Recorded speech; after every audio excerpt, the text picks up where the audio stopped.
Shalom, shalom, shalom. We're back. Gotta talk up a little louder. You want me to talk louder? Yeah. Yeah, talk louder so they can hear you. Hey, people, how y'all doing? What's going on? I think they can hear me. Oh, okay. Yeah, they can. Can they hear you? Everybody can hear me. Everybody can hear you? Yeah. Well, welcome back again to Feast of Booze, Sukkot, Day 5, Talking Marriage with Seben and Ayaba. Of course, this is my husband, Seben G, and I'm welcoming him back. The last time we did this was a year ago on our anniversary, on our 25th anniversary. Shalom. You said you can hear both of us? Okay. Yep. Thanks, Sister Yemi. We did this a year ago on our 25th anniversary, and today is our 26th anniversary. So I'm glad to be married to my best friend for 26 years and for us to be together overall 27 years. This is literally half of our lives. Wow. Yeah, she got me when I was young. No escaping. We were both young. We were 26. We were 26. Now we're 52. So we've been together literally half of our lives, and it's been a blessing. It's been a blessing. Yep. He has been awesome. He's been awesome. He's awesome all the time, but he's been awesome this week in where he set all of this up for me, and I'm definitely grateful to the Most High Yah for all of his help and support. Definitely a hard-working young man. I say that because he's getting ready to say it because I'm a little bit older. So say it. Thank you. I'm a little bit older by a few months, so he always says that he married an older woman. So I just kind of said it for him. I just kind of said it. Yeah. Just kind of said it for him. Thank you very much. Yeah. 26 years. Hi. Hey, what's going on? Shalom, shalom. Welcome. And so we just wanted to take some time and just continue to share some things that we've learned in our marriage of 26 years about kind of maturing into our roles as husband and wife. When we first got married, people say, when you're there and you're saying those vows that, you become one flesh. You're not one. When you first start out, you are not. You're about as far away from one as you could possibly get. And that's why it says you become one. And part of that becoming one is learning your role. Your role as a husband, your role as a wife, later on our roles as parents. Yes, parents, mother and father, spiritual guardians over our sons. And that takes time. You don't learn it overnight. So I'm gonna, let my husband, start with just kind of talking about the role of a husband and of a father and a spiritual head. Well, to be simple and straight to the point, just do what you're supposed to do, and then the stuff that you don't like being done to you won't happen. Start doing the good stuff, then everything else will work fine. Stop doing the stuff you've been doing because it ain't getting you the results that you want. Then everything will be good. I think that's it for today. I guess the main thing is, as I always say, it takes, both people got to agree to make, what's how the best way to say this? All it takes is really for one person to not want to do what they're supposed to do, and any relationship falls apart. It's that simple. And I had to make up in my mind as a man, what was I going to do to make sure my marriage worked, irregardless of what she did. In other words, if it failed, it ain't gonna be my fault. And I think sometimes in certain cases, if both people have the attitude of it's not going to be my fault, I'm gonna do what I need to do, then everything can work out. I won't say will, but it can work out. Um, you need to at least be willing to try. And let's just be honest, some couples aren't, some men aren't, some women aren't. They're not really willing to try. They're just like, I'm just here because I was told to be here. Sort of like that dog keep barking. He's just there making noise. But you really got to try to take time out to find out who your role is. And before you can understand who you are, or really work on trying to get them, your spouse straight, you got to actually get your act together. You got to figure out who you are. What kind of person are you? So then you can let that person know your likes, your dislikes. And you got to look at how, and one of the things me and my wife was talking about a couple of weeks ago was how you were raised versus how you live. Mhm. And a lot of times people think that it's a simple thing. Oh, yeah. How you were raised versus how you live is two different things if the way you're living doesn't fall in line with the way you was raised. So some people are raised in a great environment, but then they choose to live way opposite. And a lot of those factors could be because of hurt and, in other relationships, you just bitter at the world, politics, religion. Um, Again, dog barking, you know, all of that kind of stuff can cause you to live differently than you were raised.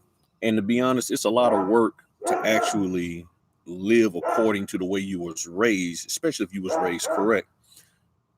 And then you even have to define that what is a correct living. And to me, it's being able to one first get along and respect other people as well as yourself, appreciate people, understand that not everybody is like you, not everybody thinks like you, and finding a common ground to get along with the people around you. And Mhm. if you was raised that way, it's hard sometimes to live that way when you have so many other people who like they don't care. They just want to poop on you. They just want to give you a hard time. They feel that they're, in other words, how you live is offensive to them. They don't like the way you live, so they give you a hard time. They want you to turn your way of living into a way they're living, and you're not like that. And here's the thing: how you live is not a problem to me until the way you're living crosses over into the borders of my territory. Two tents Mhm. sitting next to each other. How you live in that tent, how I live in this tent, it's no problem because we're living in our tent. But the moment what you do in your tent crosses over into my tent, dog barking, that then can create a problem. And I already know the reason why the dog barking because the kids next door, they out there playing and the dog is fussing at them because the dog wants to go to sleep.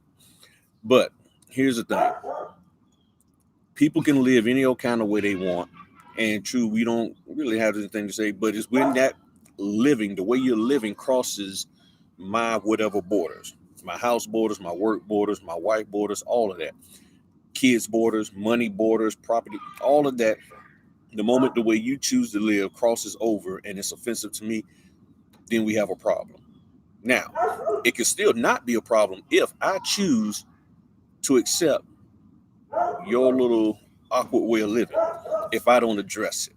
And that's what we get into in relationships, especially with husbands and wives, that husband, wife are doing things that we don't necessarily care about. It's crossing our little personal boundaries and we don't address it.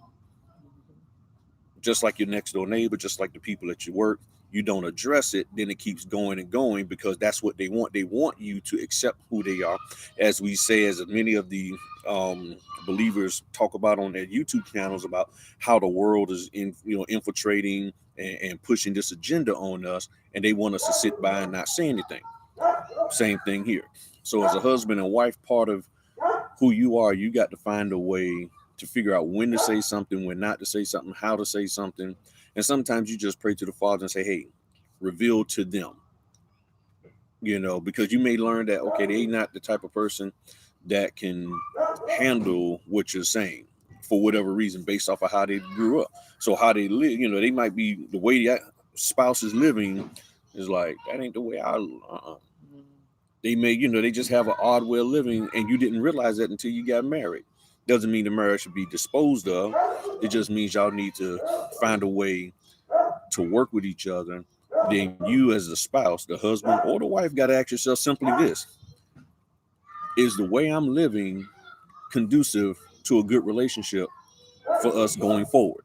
Because the way you're living might be fine as a single person. The way you living might be fine for you and her, but it might not be fine for you, her, and some kids. So you have to be willing to adjust. That's why I said in the beginning, has to be a willingness to adjust to your environment and your surroundings.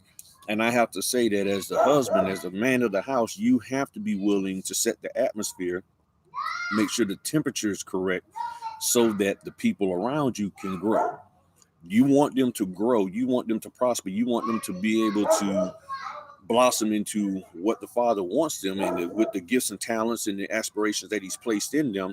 Then you, as the cultivator, have to take the time out to figure out what is the right temperature, what is the right ground covering that you need to have, what seeds that you need to plant in there, like when do you need to prune back, when do you need to let things grow, all of that, so that they can grow into who they're supposed to be, which ultimately supports you as the father, as the husband, as the head of the household. So you're supporting them, they're supporting you. Now, of course, you have those anomalies where either the wife or the husband, or the kids, they like, I don't care what you do, I don't care how well you till the ground, this, that, and the other. I'm still gonna act the fool. The Father will show you how to deal with that and everything.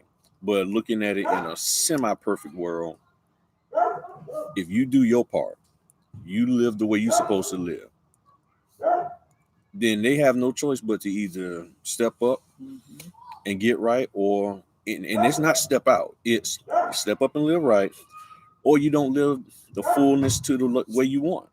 You don't have all that you want. So either if the husband ain't doing his part, the wife ain't doing her part, you wind up not having the fullness of what you need to have in your life.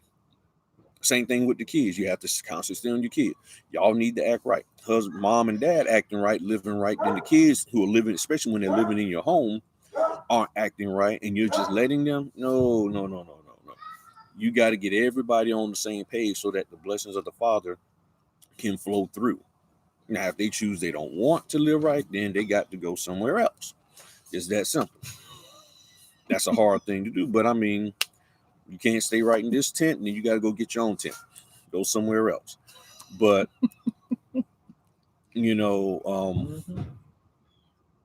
for me, and I guess best way to me, one of the best ways I could say it is, for some men, they didn't count the cost of marriage. They didn't understand what it would take to truly be a cultivator of your family. That's what you really got to learn how to do, to be a cultivator of your family. You got to learn what they like and dislike. One of the best things that I learned when I was in college was this management course, way back when I was doing an associate's degree. And it said, as a manager, you need to understand what each one of your employees, or the people who you're working for, maybe they're not your direct employee, but the people who you're supervising, what motivates them. One might be motivated by awards. Another may be motivated by just having a job. Another one may be motivated by the fact that at the end of the year they could get a raise. Another may be motivated by the fact that, they're just a part of a group. They get to do something significant. And when you understand what motivates each one of those individuals to get up out of their bed, come all the way to your place of employment, and work for you for 8 hours a day, 40 hours a week, then you can tailor the way you interact with them so that you can get the most out of them. Mm-hmm. And that's the same thing within the family. The exact same thing. And you got to take time out, which means, as the cultivator, Sometimes there are nights where you're up late, sitting there, sometimes just thinking, what direction is my family going in? The Father got us going in this direction, but out of this collective direction, my wife got something she's trying to do over here. My son's got something doing over here. If you got daughters, my daughters. Uh, okay, what are we trying to do? I want to do this. Now we're still going in the same direction, but there's things that they're doing that helps toward that direction. What can I do to help pave the way? What can I do to make things a little bit easier, or even though it may be rough, but to help them overcome it? What can I do? How do I need to act? How do I need to respond? Do I need to just stand there, be alongside as they go through this? Do I need to get out in front? Is there any kind of quote unquote hookups? Is there any kind of people who I can talk to and, hey, look, this, that, and the other? All of that. That's what a cultivator does.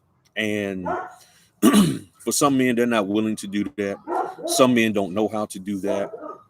I would say men who do know how to do that, you should be willing to teach other guys how to do that. Um, I think all men need to be willing to do that if you want success. I think all men are willing to do it. We're just not sometimes willing to do it within the marriage, because that's not what we're taught. We're taught to do that in business, at your job, on the football field, on the basketball field. And even though I said football, 3 years strong, taking a knee, still Team Colin Kaepernick. Don't get it twisted. All right. I'm just putting that out there. I just use football as an analogy. Do not go around, oh, Grill, look at football. I don't look at football. Yeah. So I might peak at college. They're a little different. Okay. But NFL, I don't mess with them cats no more. And I only look at the NBA when the finals. Yeah. He got sidebars. Okay. Now, but we have to figure out, how do we get our families from point A to point B? And it's hard sometimes. I mean, there's times where, yeah, I'm up at night trying to think, what can I do? What can I figure out? How to help my family get to where they want. Her with the salon and the school, my son as a personal trainer, my other son as an artist. What can I do? I'm always thinking, figuring out, trying. That in itself is my full-time job. Even when I'm at work, it's okay. When I leave here, what can I do? I mean, if I could find a job that, if I could just do that all day, I would be happy. Just, okay, what can I do to help my family navigate with the gifts and talents that they have so that they can get to where they want to be? But I think all men have it in them. Some just don't apply it in the realm of marriage because it's not talked about. And nowadays with the Me Too movement, Us Too movement, all of this stuff, everybody wants, men are afraid, and matter of fact, even recently on one of the episodes of Blackish, they talked about that, how men are afraid to even say anything to women because anything you say can be construed as harassment, or you're not allowing a woman to be a woman, or you're being archaic and you're trying to dominate over her. And that's in the marriage. That ain't even talking about stranger women, women who you're not even married to. Now they even saying that if you buy a drink for a woman, which I know none of us are, but I'm just saying this because this is something I recently heard, that buying a drink for a woman could be considered harassment because she could get intoxicated as a result of you just buying an innocent drink. So you can't even. So then men tend to take a little bit of that into the marriage, and it's like, I don't want to tick my wife off. I don't want her to feel, or her friends to feel, like I'm lording over her. So I got to give her this freedom and just sort of sit back and pick up the pieces when it all falls apart. And most men, really, I don't think that's in us to do, as a way of life, because we're fixers. We see a problem and we want to get in there and help out, and that's why it sort of burns me up when I see men who, they're always looking for other men or even other women to come in and rescue them, and they won't put forth even a valiant effort, valiant, not violent, valiant, you know what I'm talking about, a strong effort, Valiant. valiant effort to do what they need to do. And the reason why I know it works is because when I've been stuck on things, can't figure out what to do next. I said, I'm at least put forth some kind of effort to get things straight, to figure out what's right, to find a solution. And every single time a solution comes. Mm-hmm. But you at least got the first try. Mm-hmm. You at least got to, I mean, he told Moses, he said, put the stick in the water, boom, raise your hands. Okay. Just follow some kind of direction. I mean, Mm-hmm. just some kind of obedience. Everybody's looking for this awesome, burning bush and fingers writing in the sky on tablets and all of that. Simple. Just Simple follow obedience. basic, simple instructions. Mm-hmm. That's all. They're just some simple things. Okay, don't buy that. Yeah. That's I mean, it's simple. I'm not gonna buy that. Mm-hmm. Okay, do buy that. Go home. Mm-hmm. Do whatever this simple stuff that paves the way. And one of the things I used to tell people all the time, and I still stand by it, just pick 3 things out of the word, or even if it's not in the word, that you know that you need to do that's based on the word, and do them. Just those 3 things. Just do those 3, and just try that for a week. 3 things that you know you need to be doing as a believer. Just do them 3 things. Just put forth an effort to do those 3 things, Mm-hmm. and get good at doing those 3 things. And then add some more. Mm-hmm. And then add some more. Mm-hmm. And you eventually find out that, hey, I got a whole plethora of things that I've been doing. I knew that word, plethora. So you got a whole plethora of things to do, and you just going out there and do it. And the next thing you know, it becomes a part of your life. You always talk about 21 days to form a Mm-hmm. habit. If you just take 3 things, pick 3 things and just do them that you know you should be doing, that you know you need to do, irregardless of what anybody else on this earth or in your household is doing. Mm-hmm. I need to get up and do this. I need to be this way toward people. I need to be this way toward myself, or whatever the case may be. Mm-hmm. And just do it. And then next thing you know, it won't even be something that you're thinking about. It's just be a part of you. And then it's like, okay, I got room to add more in. Because what happens is we have all of this stuff that we've been told in church, on TV, at work, in all these other places, from family and friends, what we're supposed to do. And it's a lot. They don't give us a few things, they give us a lot. And then we're like, how do I manage all of this? How do I figure this out? And then you sit there and, okay, let me do this, let me do that. It's almost like what they say with debt. You take the smallest credit card, pay that off, and then do the next one, then do the next one. That same concept, that's all I'm saying here is apply that here. If as a man, you're trying to figure out, how do I get to a point of being the cultivator for my family? All right, first find out what kind of tool you need. First, we kind of Mm-hmm. find out what kind of family you got. What kind of family do you have? Do you have a family? You're not an entrepreneur, but your family mindset is entrepreneur. Your wife is an entrepreneur. You ain't even thinking about it. You like, hey, I'm working here at this job for 30 years, retiring, and I'm done. But it don't mean you can't support her.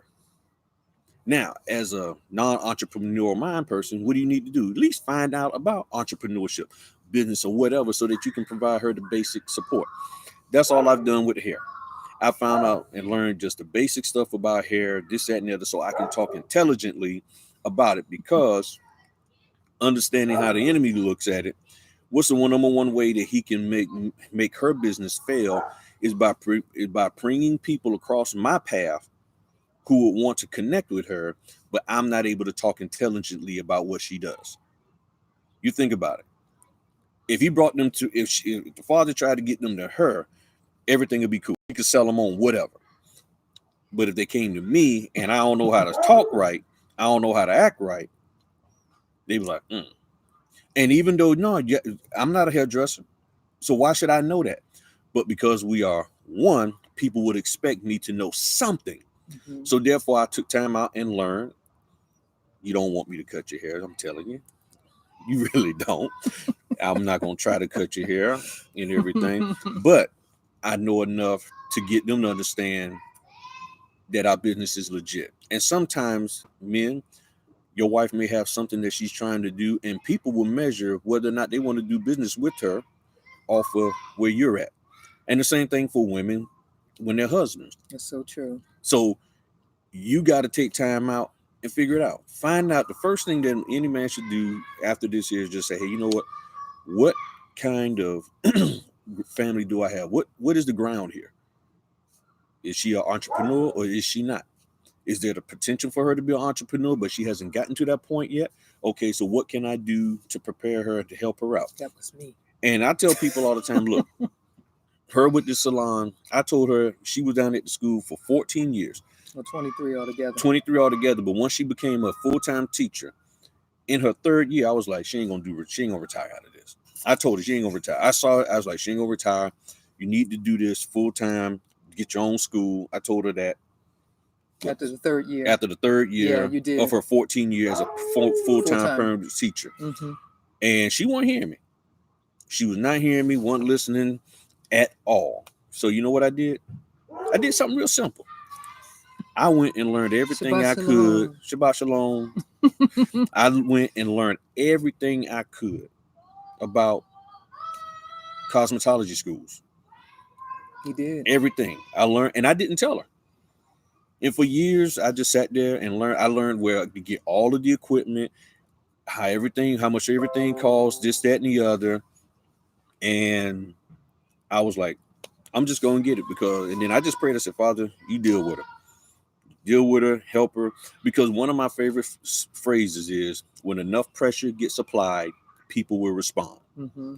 The example is this. I put my hand on her shoulder, it's cool. But if I start squeezing, I'm not really squeezing, y'all, so don't be yelling abuse. But if I were to start squeezing, she would eventually do something because it becomes uncomfortable. That pressure, like, wait a minute.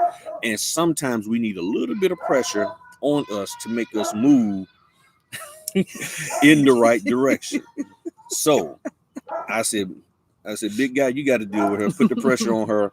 And what I'm going to do, all I know I can do is get everything set up. So when the opportunity came, we had the money, the place, we was able to get in there, boom, and get going. And we didn't have all this research that needed to be done on what to do, because I had already done it for basically 11 years. Yeah, 11 years I had done it. Sitting there, researching little by little, getting my mindset, all of that. That's what I do. That's just my thing. And I know not everybody's like that, and that's fine. But there's something you can do as a husband, as the cultivator of your family, to help your family get to the next level. Yeah. Whether it's kids, whether it's people you got living with you, whoever, you can do that. I mean, instead of just like, well, I'm just worried about me, looking at the NFL, which you shouldn't be, and all of that. Sidebar. I'm just, look, I put it this way. I left that NFL alone, and that 1 year, the first year that I left the NFL completely alone, I'm talking about Sunday, Monday, Thursday, during that 16 weeks, 17 when you count the bye, that's 17 weeks, I made over $3,000 on those days doing my side hustle work. I went out there and made some money. And guess who I made the money off of? All those people looking at the NFL because they just had to. Mm-hmm. So they wanted the chicken wings and all of that. So I hopped out there, flipped on my Grubhub app, and I made me some money for the family because we needed it, because I saw we needed it for her business, for what I'm doing, and everything has grown and expanded. And that's what I think we as men need to be focusing on doing, is cultivating the family. You don't have to be a business guru. You don't have to have all the answers. Quincy. Hey, what's up, Quincy? But what you do, yeah. What's up, nephew? Not nephew Tommy. So nobody's pranking y'all on here. But we got it. I mean, thank you. That's what we're supposed to do. We're supposed to find a way to cultivate. I mean, there's all these farming references. There's so many of us in this belief that are going out buying farms and all this, that, and the other. And land. Mm-hmm. And land and all of that, and digging up holes everywhere. The what are you doing? Land is the cultivation of our family. Right. The cultivation of our family. And I will say this, back when you had the photography business, mm-hmm. Tying into us knowing our role and knowing how to support one another. I remember when he had the photography business, and I took the attitude back then. This was in the 90s. Mm-hmm. And I took the attitude back then that that was your business, that was your thing, and do what you want to do. And because of that, it what he wasn't he had some level of success, but because I wasn't really supporting him to the level and degree that I really should have and could have been supporting him, it didn't take off the way that it should have and it could Mm-hmm. have. He ended up, going through a time where he was really, really ill and almost passed away. And so it took him away from that business because he couldn't do it. He was doing uh, wedding photography. And when he came back, going through a year, more than a year of Mm-hmm. that illness, um, and a surgery and all of those things, that whole the photography industry had gone digital. Right. Gone from 35 millimeter to digital, and it was like he didn't want to, you know, put the investment in there. And he said, "Well, I'm just going to go get a job. I'm just going to go get a job." And so one of the things that happened, and I'm going to talk about me because I think that women need to, the wives, the women in the household need to really understand how your support for your husband really lays the foundation for him to be able to go out and be all that the Most High Yah has created him to be, and to fulfill, his will, you know, in his life. And so I remember he had you were in the military, and probably for about the first 2.5 years out of the first 5 that he was out of the military, he was dealing with unemployment. And that was tough because we were a young family at that time. And you were still in the reserves, Mm-hmm. and they were offering him basically what they call TAD. Yeah, long term reserve duty instead of just 2 weeks. It was Six 6 months. months, 5 months, 6 months. And so he would get paid as if he was on active duty, but he was, In the in the reserves. reserves. And so at he had to leave the job that he had. You were working for a lawyer at that time, Mm-hmm. and he really wasn't making anything. What he was making was considered poverty level for a family of 4. $998 a month. A month. That was it. Okay, and half of that was going to Insurance. insurance, health insurance. And so I remember we were at our pastor's house at that time, and he had the opportunity to go TAD.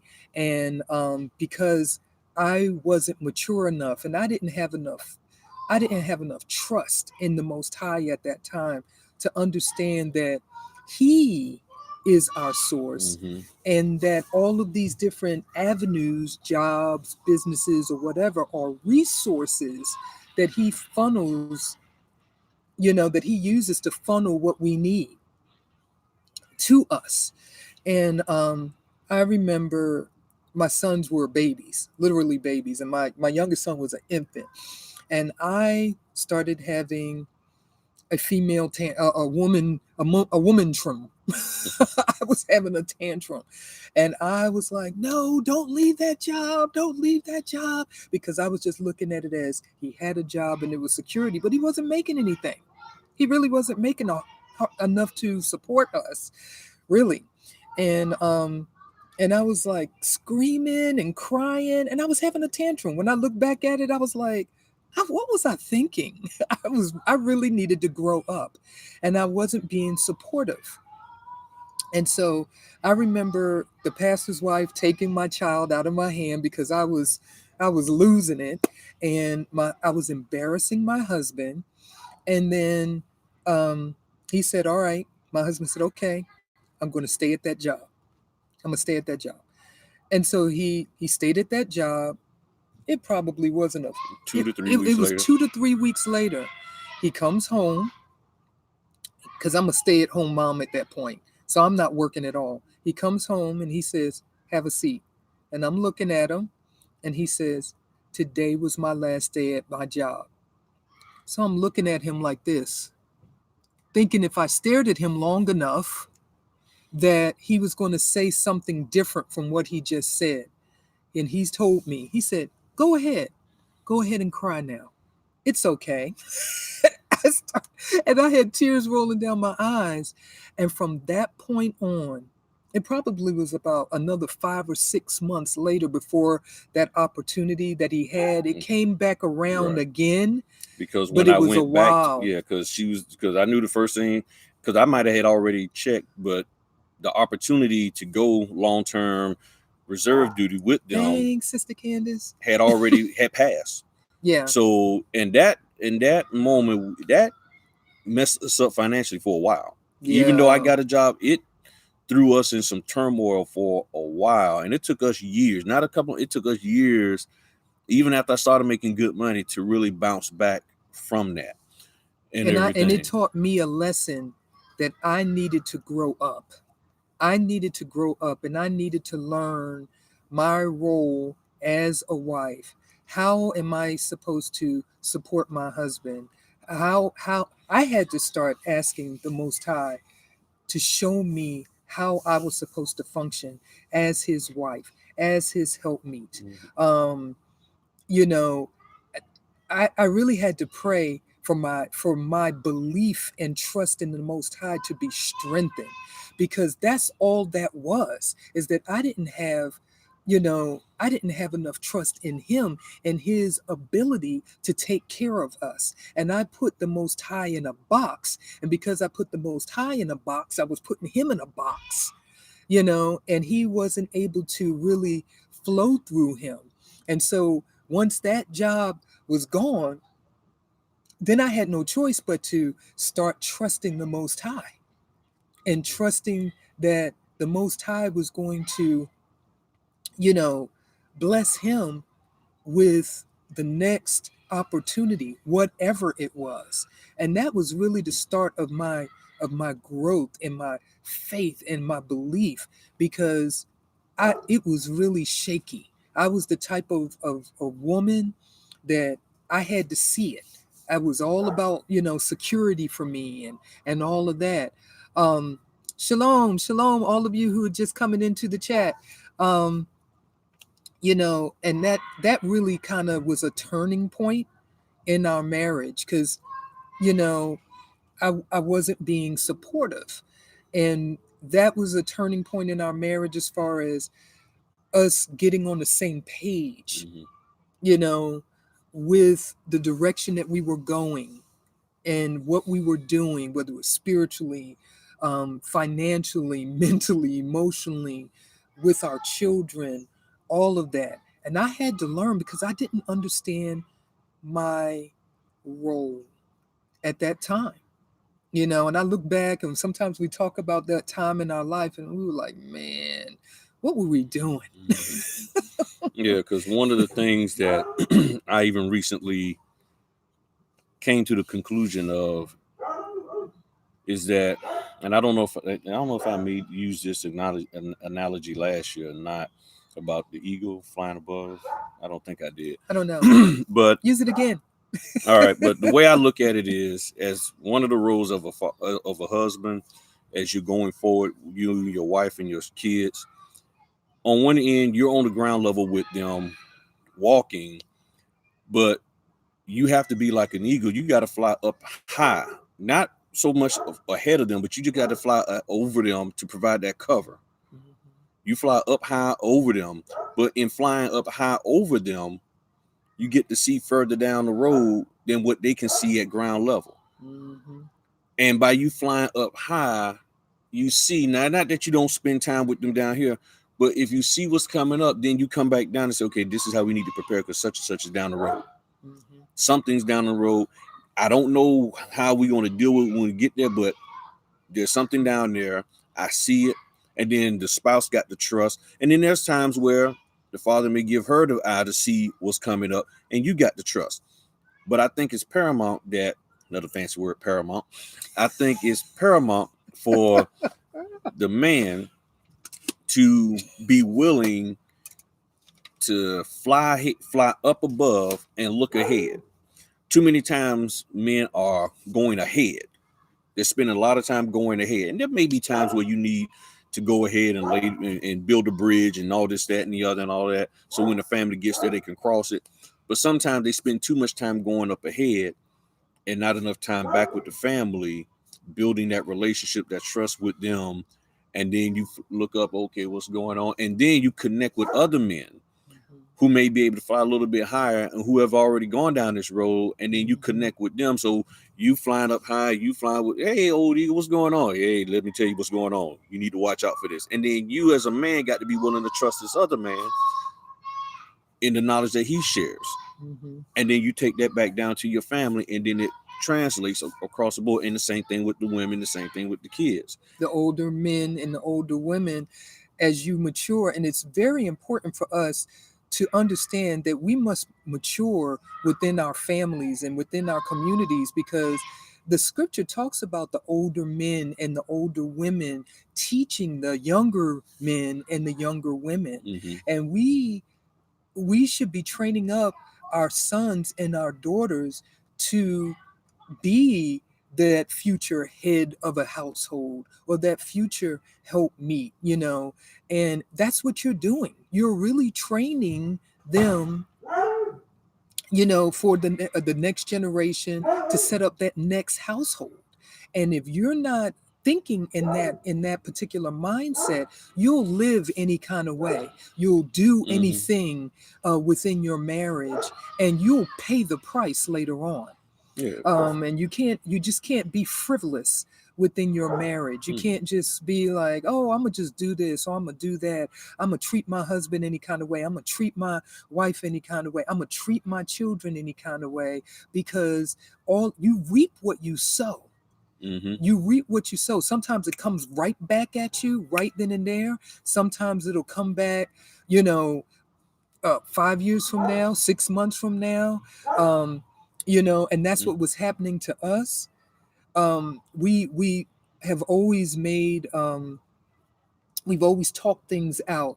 We're not always like on the same page with everything all the time, but we've learned over the years more and more that when we aren't, that we need to talk about this. We need to talk it out. We need to understand why we're not on the same page, and give each other an opportunity to grow. Because sometimes he's further along, on certain things and certain aspects than I am, and he's right. I don't see it. I don't see it at that time. And then there's sometimes that I see it and he doesn't see it, and I have to be patient with him.